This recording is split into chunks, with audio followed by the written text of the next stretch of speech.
नमस्कार मेरे प्यारे साथियों। मैं डॉक्टर मुकेश पंचोली आप सबका स्वागत और अभिनंदन करता हूं। सबसे पहले तो दोस्तों इस वीडियो को आपको अंत तक देखना है, कोई भी इस वीडियो को स्किप नहीं करेगा, क्योंकि इस वीडियो के माध्यम से मैं आप लोगों के सामने जो भी प्रॉब्लम्स है अभी जो हाल ही में एग्जाम्स को लेकर उसके बारे में पूरी तरह से आलोचनात्मक बात करें या अपन पूरी तरह से इसका विश्लेषणात्मक बात करें, वो सारी मैं इस वीडियो के माध्यम से आप लोगों के सामने करूंगा।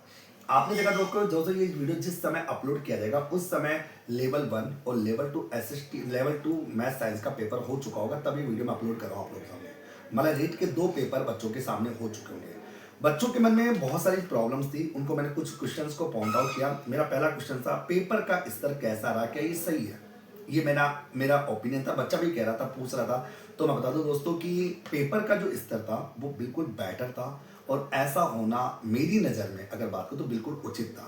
अब मैं इसका तर्क देता हूं क्यों उचित था। आपने देखा होगा दोस्तों, अभी रिसेंटली पिछले कुछ सालों से जो हमने माननीय शिक्षा मंत्री मदन दिलावर जी थे, वो अलग अलग स्कूलों में जा रहे थे, गवर्नमेंट स्कूल में, और वहां के टीचरों से रैंडमली कुछ क्वेश्चन पूछ रहे थे जो बेसिक क्वेश्चन थे, जो टिपिकल क्वेश्चन नहीं थे, बहुत नॉर्मल टाइप के क्वेश्चन थे, और टीचर उनका जवाब नहीं दे पा रहे थे। अब आप सोचिए मेरे प्यारे साथियों कि अगर कोई भी अध्यापक अपने बच्चों के सामने किसी शिक्षा मंत्री को कुछ नॉर्मल प्रश्नों का जवाब भी नहीं दे पाए, तो आप सोचिए कि वो बच्चों को पढ़ाएगा क्या। तो कहीं ना कहीं लेवल होना चाहिए जिससे जो विद्यार्थी शिक्षक बनकर किसी सरकारी स्कूल में जा रहा है उसको लगे कि उसका नॉलेज बिल्कुल अपना में ब्रॉड है, और वो पूरे कॉन्फिडेंस के साथ अपने बच्चों को पढ़ा सके और देश का भविष्य बना सके। तो पेपर का स्तर होना चाहिए। मैं कहूँ दोस्तों थोड़ा बहुत अच्छा और हो तो भी बेटर है, तो इसमें कोई दो राय की बात नहीं। मेरी ये बात हो सकता है कि उन विद्यार्थियों को थोड़ी कड़वी लगे जिनका पेपर अच्छा नहीं हुआ होगा, या जो वन लाइनर के हिसाब से पढ़ के गए होंगे, या जो भी होगा। लेकिन मैं एक दावे के साथ कह सकता हूं कि जिन्होंने हमारे यहाँ से या मेरे से जिन्होंने पढ़ाई की होगी ना, वो विद्यार्थी एक भी इस वीडियो के नीचे नेगेटिव कमेंट नहीं करेगा। ये मैं 101% दावे के साथ कह सकता हूँ, क्योंकि मैंने अपने बच्चों को उस लेवल के अकॉर्डिंग पढ़ाया था। मैं बच्चों को बोलता था कि बच्चों दिशाओं के अनुसार चीजें पढ़ो, कि पंजाब राजस्थान की किस दिशा में है, हरियाणा किस दिशा में। ये मैं कई बार अपने वीडियोज में बोला भी है मैंने। इनके प्रूफ मैं धीरे धीरे देता रहूंगा। हालांकि जो बच्चे मेरे से पढ़े होंगे उनको प्रूफ की आवश्यकता नहीं होगी, बट ये बातें मैं क्लास में बोल चुका था। तो मेरा मानना था। दूसरा क्वेश्चन था क्या विद्यार्थी पूरा पेपर अटेम्प्ट कर पाए। दोस्तों तो कई मैंने एक वीडियो देखा, बहुत से टीचरों ने कहा 60 पेज का था, ये था वो था, पेपर अटेम्प्ट। अरे भैया, इस पेपर को आराम से बच्चा ना 2 घंटे में कर सकता था। अब मैं फिर कहूंगा, ये बात बोलते ही फिर बच्चे चिढ़ेंगे, क्योंकि दोस्तों मैं इसका भी जवाब दूंगा। इस पेपर के अंदर लगभग 50% से ज्यादा क्वेश्चन वो थे जो बड़े क्वेश्चन थे, लेकिन उनमें एक ऑप्शन पढ़ते ही उसका आंसर टिक हो रहा था, बाकी सारे ऑप्शन पढ़ने की जरूरत ही नहीं थी। तो ऐसे पेपर जब मैं अपनी क्लासरूम में अपने विद्यार्थियों को बोलता था कि दोस्तों जिस समय पेपर टिपिकल आए ना, उस समय आपको संयम नहीं खोना है, क्योंकि उस पेपर के आंसर है ना आपको वहीं मिल जाएंगे। आपको बता दूं दोस्तों, मैंने पेपर सॉल्यूशन करते समय बता दिया और आगे बता दूंगा। बहुत सारे जो क्वेश्चन जैसे मान लो फॉर एग्जाम्पल बात एक क्वेश्चन था जैसे मेरे को याद आ रहा अभी कि सरिस्का अजमेर में, बाकी 4 ऑप्शन और थे, और तो भाई सीधी बात है, सरिस्का अजमेर में नहीं अलवर में, बस उस पॉइंट से ही सारा क्वेश्चन सही हो रहा था। अब बच्चों को क्या होता है, ये टिपिकल लगा। अब बच्चों तो मान लो यही क्वेश्चन एग्जाम में आता कि सरिस्का वन्य जीव अभ्यारण्य कहां पर है, तब तो तुमको पेपर इजी लगता। और जब उसने कह दिया कि सरिस्का वन्य जीव अभ्यारण्य अजमेर में और बाकी 4 ऑप्शन और दे रहे के नीचे, तो भाई पता है अजमेर में नहीं है अलवर में, तो बात खत्म हो जाती। तो पेपर टिपिकल कहां से हुआ?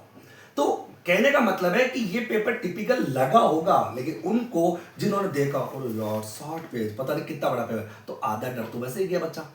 डरना नहीं था इस पेपर को देखकर, बहुत इजी पेपर था। अगर मैं बात करूं, हमने पूरा सॉल्यूशन कराया, पूरे प्रूफ दिए और आगे भी दे देंगे। कमेंट नेगेटिव करने से पहले सोचना दोस्तों कि नेगेटिव कमेंट करने से सच्चाई से आप दूर कब तक भागोगे मेरे प्यारे साथियों।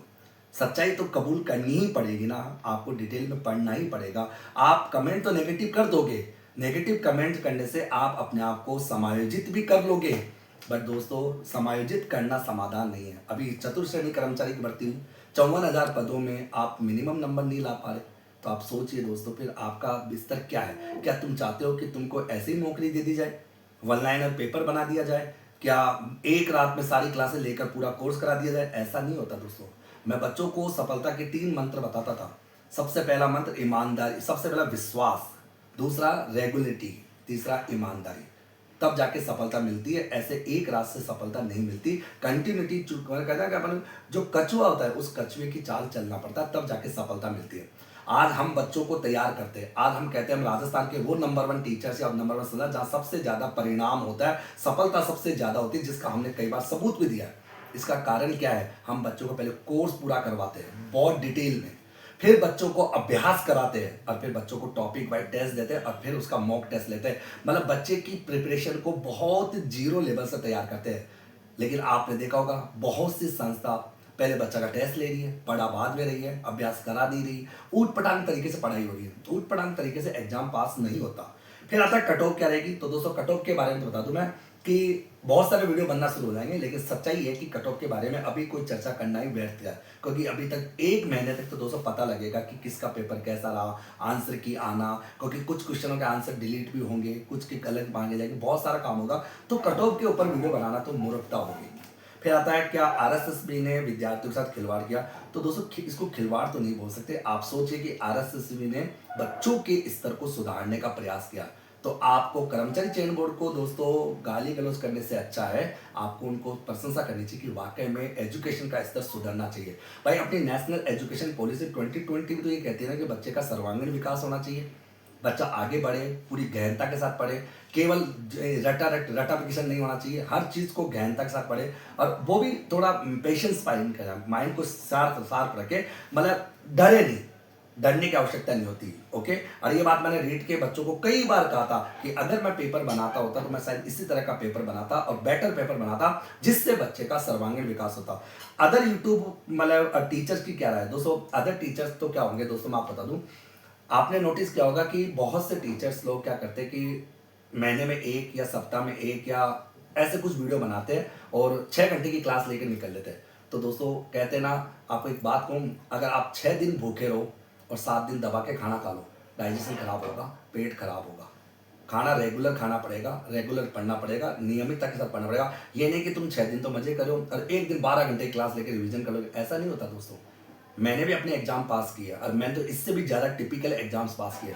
अगर कोई भी टीचर तुमको इस तरह की राय दे रहा होगा ना, तो मैं एक दावे के साथ कहता हूँ वो टीचर या तो वो होगा जिसने उस समय एग्जाम पास किया होगा जब वन लाइनर सिस्टम चलता होगा, बस ऐसे ही क्वेश्चन पूछ लिए होंगे, तो ये थोड़ा गलत होगा। हालांकि मैं किसी को भी टीका टिप्पणी नहीं कर रहा, हो सकता है कि आप लोग टीका टिप्पणी हो, लेकिन मैं सच्चाई से आपको वाकिफ करा रहा हूँ। सच्चाई कबूल कर लीजिए दोस्तों, समय रहते सच्चाई को कबूल कर लोगे तो आप नौकरी प्राप्त कर लोगे। अगर आप रीलबाजी में रहोगे, कई बार कहेंगे कि हमें तो अपनों ने डूबा, ढेरों में कहा दम था, ये नाटक चलोगे ना कि रीट का पेपर टप आया नहीं तो कहाँ दम था, ये दोस्तों कहानियाँ शायरियाँ ये अच्छी लगेगी बट एग्जाम पास नहीं होगा।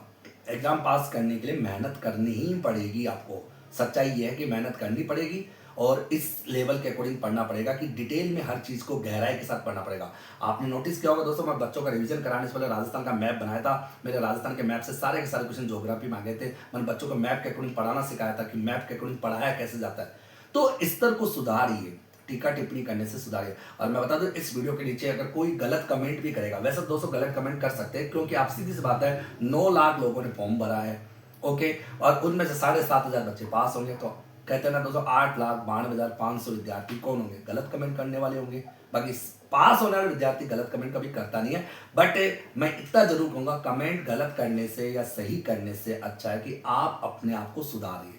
हम बेटर हैं, हम अच्छा कर रहे हैं, बच्चों के साथ कभी गलत नहीं करने देंगे, ना कभी गलत किया है। मैं ज्योग्राफी पढ़ाता हूँ और मेरे ज्योग्राफी के क्वेश्चन मैंने बाकायदा बच्चों को बताया। मैं ज्योग्राफी पढ़ाता हूँ, एजुकेशन सीनेरियो पढ़ाता हूँ, वहाँ के सारे क्वेश्चन हूबहू एग्जाम में पूछे गए।